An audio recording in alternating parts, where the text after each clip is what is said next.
My family wants me to forgive my brother for assaulting my fiancée in their home. My name's Tom, I'm 27, and I'm just a regular guy trying to live a good life, but man, things got messy with my family, and I need to get this off my chest.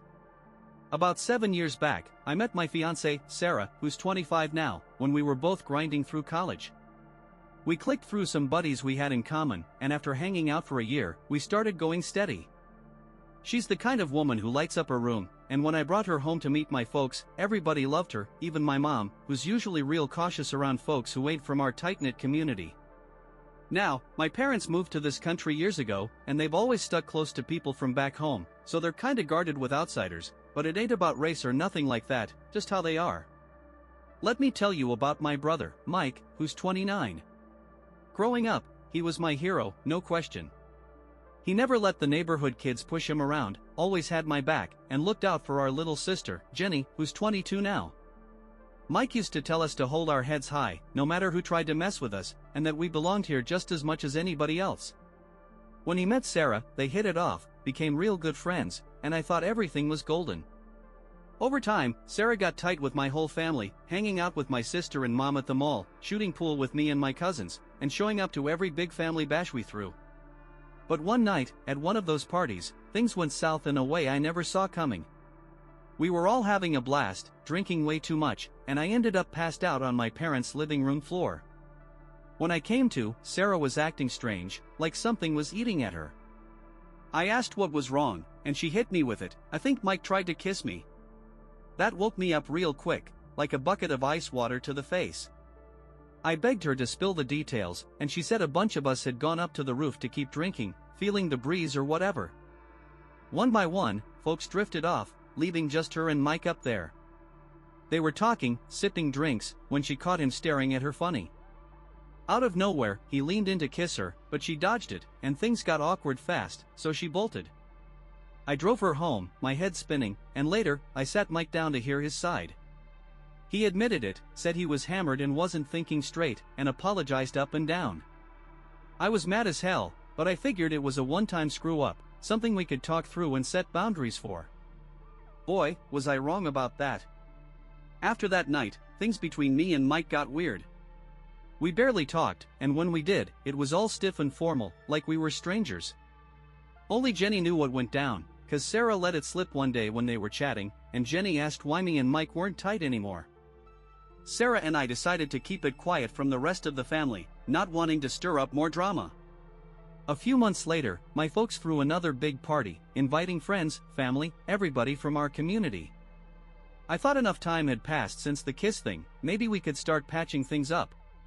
But during the party, I lost track of Sarah. I looked all over, figuring she was with Jenny or something, but a bad feeling crept up, and I headed upstairs. As I climbed the steps, I heard noises coming from one of the rooms, and when I pushed the door open, my heart stopped. Mike had Sarah pinned on the bed, one hand over her mouth, the other trying to lift her dress, while she fought like hell to get free. I didn't think, I just lunged at him, throwing punches like my life depended on it. Sarah scrambled out of there, running downstairs for help, and by the time my dad and uncles burst in, I was still laying into Mike, his face a bloody mess, my knuckles torn up. Dad pulled me off him, and I was screaming, cursing Mike out. My uncles checked on him while Dad dragged me out and demanded to know what the hell happened. It took a minute to get the words out, but I told him I caught Mike trying to hurt Sarah, bad.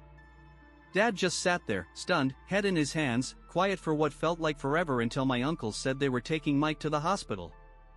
I found Sarah downstairs with Jenny, shaking and crying. I got her out of there, and on the drive home, she broke down, sobbing nonstop, confused and angry. She kept that up for days, barely eating, just crying until she'd pass out. My family kept me posted on Mike. I'd busted his nose and jaw pretty good. Mom couldn't believe her golden boy would do something like that, and I got why she was struggling, but I didn't have time to dwell on it.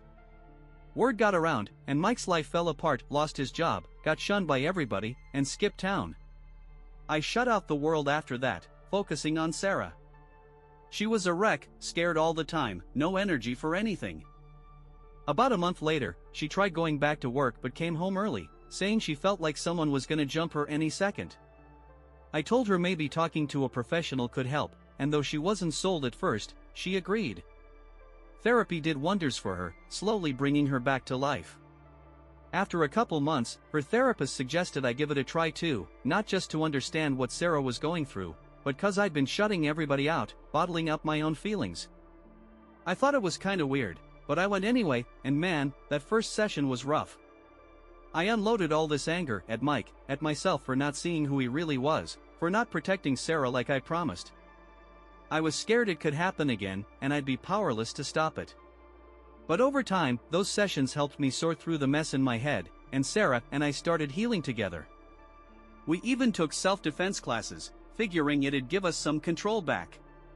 A few weeks back, I got down on one knee and asked Sarah to marry me, and she said yes. I was over the moon, and when I told my family, they were thrilled except Mom, who got real quiet. Later, she pulled me aside and dropped a bomb. She'd been talking to Mike since the pandemic hit. Said he reached out to check on her and Dad, offering to help, saying he was sorry for everything. Then she hit me with, "Maybe it's time you let it go and forgive him." I couldn't believe my ears. I walked out, drove home, and told Sarah, who was just as pissed as me. How could Mom even suggest that? Days after, family started bugging me about Mike. Had we talked, were we cool again? I brushed it off, but then Mom called, saying she told Mike about our engagement and he was coming to town to see me. I lost it, told her she had no right, and hung up. Since then, some relatives have been saying I should give Mike a chance, and when Dad called, saying I needed to be a good brother and try, I hit my limit. How could they act like 4 years erased what he did? I'm so mad at my family right now, I can't even think straight, and no way am I seeing Mike. I'm spilling all this cause my therapist appointment got pushed, and I needed to let it out. I know posting online ain't the classiest move, but it's what I got, and I appreciate anybody listening. Some folks online summed it up real good. Mom's acting like Mike's some misunderstood guy, not a creep who hurt Sarah, and it's like they're picking him over us, expecting Sarah to just smile and play nice at family dinners with the guy who attacked her. That ain't right, and it makes me wonder if Mom ever believed Sarah at all, or if she thinks I overreacted that night.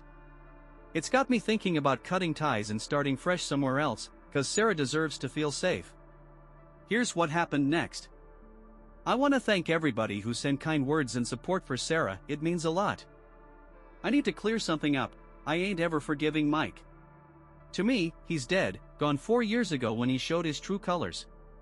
Not everybody in my family's on his side, just a few, including my parents, but Jenny's got our back, knows how bad Sarah hurt after that night. I told Mom and Dad if Mike shows up, I'm done with him.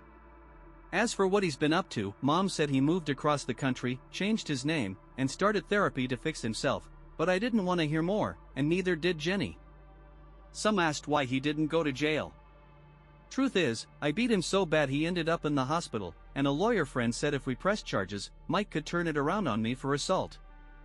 I'd have gone to jail, and Sarah wasn't in a place to testify, so we got a restraining order instead. That's why I hadn't updated sooner. We made sure if Mike came near, cops would grab him, and I didn't tell my parents about it. Also, Mom's attitude ain't about Sarah being an outsider, that's not the issue, I swear. So, I was ready to lay into everybody pushing for Mike, especially Mom and Dad, with an ultimatum, him or me and Jenny. But reading what folks said online got me thinking something awful. Mike was bold enough to try that with Sarah in a house full of people, and my parents' reaction now makes me wonder if he's done this before and they covered it up. That hit me like a freight train. I was so caught up in it, Sarah noticed and asked what was wrong. I told her everything, even offered to delete my post, but she read the comments, saw the support, and said to keep it up.